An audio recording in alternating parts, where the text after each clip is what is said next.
आदरणीय व्यासपीठावर उपस्थित सन्माननीय आणि आजच्या या कार्यक्रमाचे प्रमुख अट्रॅक्शन असलेले सगळे बाळगोपाळ आणि त्यांच्यासाठी सगळी तयारी करून आलेले पालक, या सगळ्यांचं या ठिकाणी स्वागत. माझी ओळख करून दिली, वेगळं काही सांगत नाही.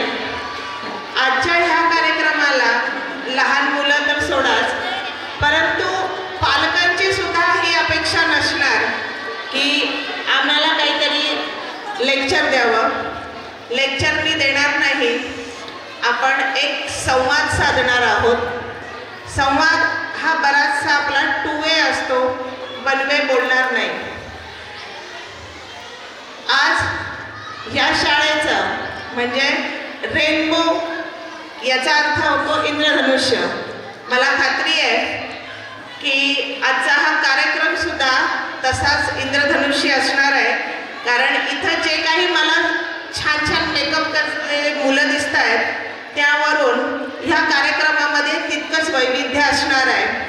प्रत्येक पालकाला आपल्या मुलाचं किंवा मुलीचं कौतुक हे असणारच आहे, परंतु मला इथल्या पालकांना प्रत्येकाला एकच सांगायचं आहे की ही प्री स्कूल आहे, म्हणजे आपलं मूल अजून 5 वर्षाचं सुद्धा झालेलं नाही आहे. ते इथं स्टेजवर येणार आहे, उभं राहणार आहे आणि ते डान्स करणार आहे किंवा त्याला जो काही पार्ट दिलेला असेल तो तर करणार आहे. परंतु एखादा मुलगा किंवा मुलीने ते नाही केलं तर कृपया त्याला घरी गेल्यावर ओरडू नका. बाकीचे करत होते, तुला करायला काय झालं, मग एवढी प्रॅक्टिस करून घेतली तुझ्याकडून, टीचरनी प्रॅक्टिस करून घेतली, खास करून आयांनी घरी प्रॅक्टिस करून घेतली असेल, मला एकदा करून दाखव बरं कसं येतंय तुला, बघते मी. आणि मग एवढं सगळं करूनही त्या मुलाला जर नाही करू वाटलं किंवा त्याने नाही केलं तरीही कृपया त्याला किंवा तिला ओरडू नका. त्याला फक्त एवढं सांगा, ओके व्हेरी गुड, तू तिथे जाऊन उभा राहिलास तरीही छान आहे, नेक्स्ट इयर तू याच्यापेक्षा छान करशील. जर तुम्ही या क्षणाला त्या मुलाला डिमोटिवेट केलं तर यानंतर तो आयुष्यात परत कधीही स्टेजवर उभा राहू शकणार नाही किंवा तो स्टेजवर बोलू पण शकणार नाही. त्यामुळं आपल्या मुलाचा कॉन्फिडन्स डेव्हलप करणं ही शाळेपेक्षा जास्त मोठी गरज पालकांची आहे. शाळा तो नाही केला तरी त्याला टीचर सांगतीलच की नाही तू पुढच्या वर्षी करशील छान, परंतु आपण जर पालक म्हणून त्याला वारंवार हे सांगितलं की नाही त्यांनी केलंच नाही तर त्याच्या मनात ही गोष्ट फिट होईल की मला हे जमत नाही, मला हे जमणार नाही. म्हणून आजही बरेचसे मोठे लोक 4 लोकांमध्ये खाली उभं राहून खूप छान बोलू शकतील, परंतु तीच गोष्ट स्टेजवर येऊन बोलायला सांगितलं तर आपल्यापैकी किती पालक बोलू शकतील बरं? म्हणजे जी गोष्ट आपण नाही करू शकत ती गोष्ट आपण आपल्या 5 वर्षाच्या मुलाकडून करवून घेतो आहे. त्याने केलं that is well and good, परंतु नाही केलं तर त्याला अजिबात ओरडू नका. दुसरी महत्त्वाची गोष्ट आजच्या पालकांमध्ये दिसते ते म्हणजे प्रत्येक पालकाला वाटतं की आपला मुलगा किंवा मुलगी हे पहिलंच आलं पाहिजे, त्याला कमीत कमी 95% हे मार्क मिळाले पाहिजे आणि त्याने डॉक्टर किंवा इंजिनियरच झालं पाहिजे.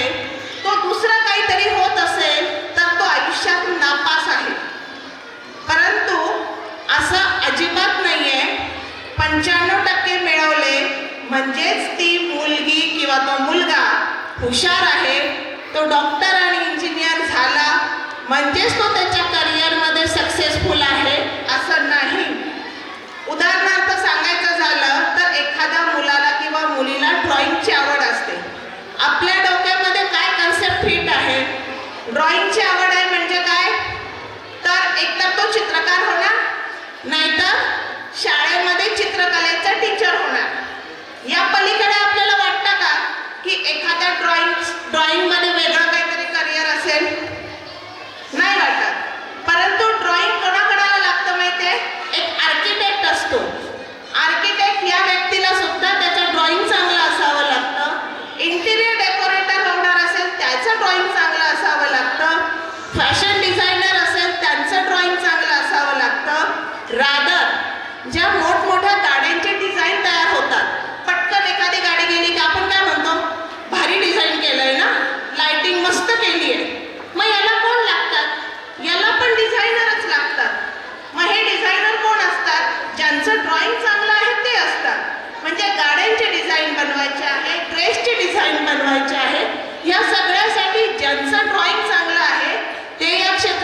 म्हणजेच मला फक्त तुम्हाला हे सांगायचं आहे की आपल्या मुलात काय चांगलं आहे ते बघा.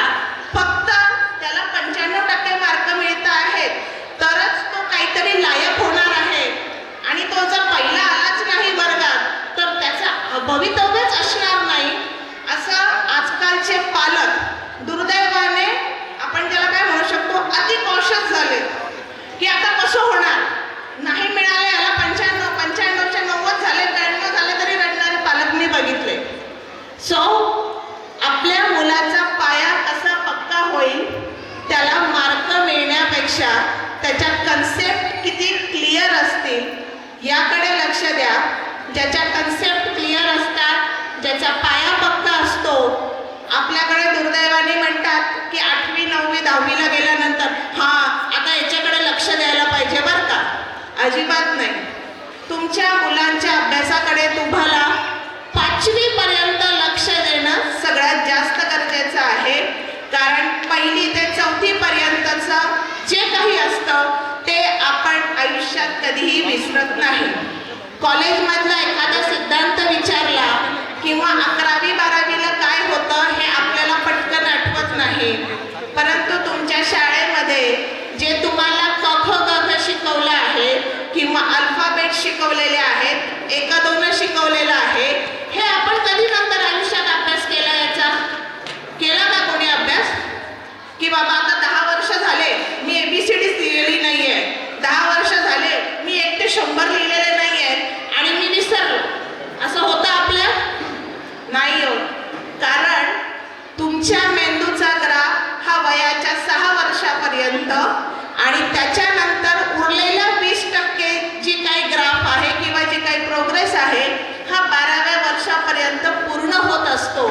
म्हणून आपण जे 3ऱ्या 4थ्या 5व्या वर्षी जे शिकलेलो असतो ते आपल्या मेंदूमध्ये फिट झालेलं असतं, ते आपण कधीही विसरत नाही. म्हणूनच तुमच्या मुलांकडे आत्तापासून व्यवस्थित लक्ष द्या. त्याला मार्क कमी मिळाले तर चालतील, परंतु 2 + 2 हे 4 कसे होतात हे त्याला कळणं गरजेचं आहे. 2 + 2 4 हे त्यांनी पाठ केलेलं असेल तर ते त्याला पुढच्या याला कधीच उपयोगी पडणार नाही. कोणतीही गोष्ट का होती आहे हे त्याला समजावून सांगा. तो प्रश्न विचारत असेल तर त्या प्रश्नांची उत्तरं द्या. नसतील येत तर त्याला सांगा की मी अभ्यास करतो, विचार करतो आणि मग सांगतो. आणि हे जर तुम्ही केलं तर तुमच्या मुलाचा 100% सर्वांगीण विकास होणार आहे. आणि जाता जाता सगळ्यात महत्त्वाची गोष्ट सांगते, आजकाल न्यूक्लिअर फॅमिली आहेत. कदाचित आईवडिलांना मुलांकडे लक्ष द्यायला फारसा वेळ नसतो म्हणून सोपा पर्याय शोधून काढतात. त्याच्या हातात काय देतात? तुम्हीच उत्तर दिलं, मला वेगळं सांगायची गरज नाही. त्याला एकतर मोबाईल दिला जातो नाहीतर TV वर कुठलं तरी त्याचं कार्टून नेटवर्क समथिंग जे काही लहान मुलांचं कुठलं तरी चॅनल आहे ते लावून दिलं जातं आणि तुम्ही तुमच्या मुलाला डंप करताय म्हणजे ढ बनवताय. सो माझी इथल्या फक्त आयांना नाही तर इथल्या बाबांना सुद्धा विनंती आहे, कारण जनरली आपल्या इंडियन सोसायटीमध्ये मुलांना मोठं करणं ही फक्त आईची जबाबदारी मानली जाते. परंतु माझं असं मत आहे की त्याच्यामध्ये 50% शेअर हा बाबांचाही असला पाहिजे. ज्या वेळेला बाबा घरी असतील त्यावेळेला त्यांनी सुद्धा तुम्ही मुलांसोबत खेळा. त्यांना आउटडोअर इनडोअर जे काही गेम असतील, ड्रॉइंग असेल, इतर कुठल्याही चेस असतील, या गोष्टी त्यांना उपलब्ध करून द्या. त्यांच्याबरोबर खेळा जेणेकरून त्यांच्या मेंदूचा जास्तीत जास्त चांगल्या प्रकारे वापर होईल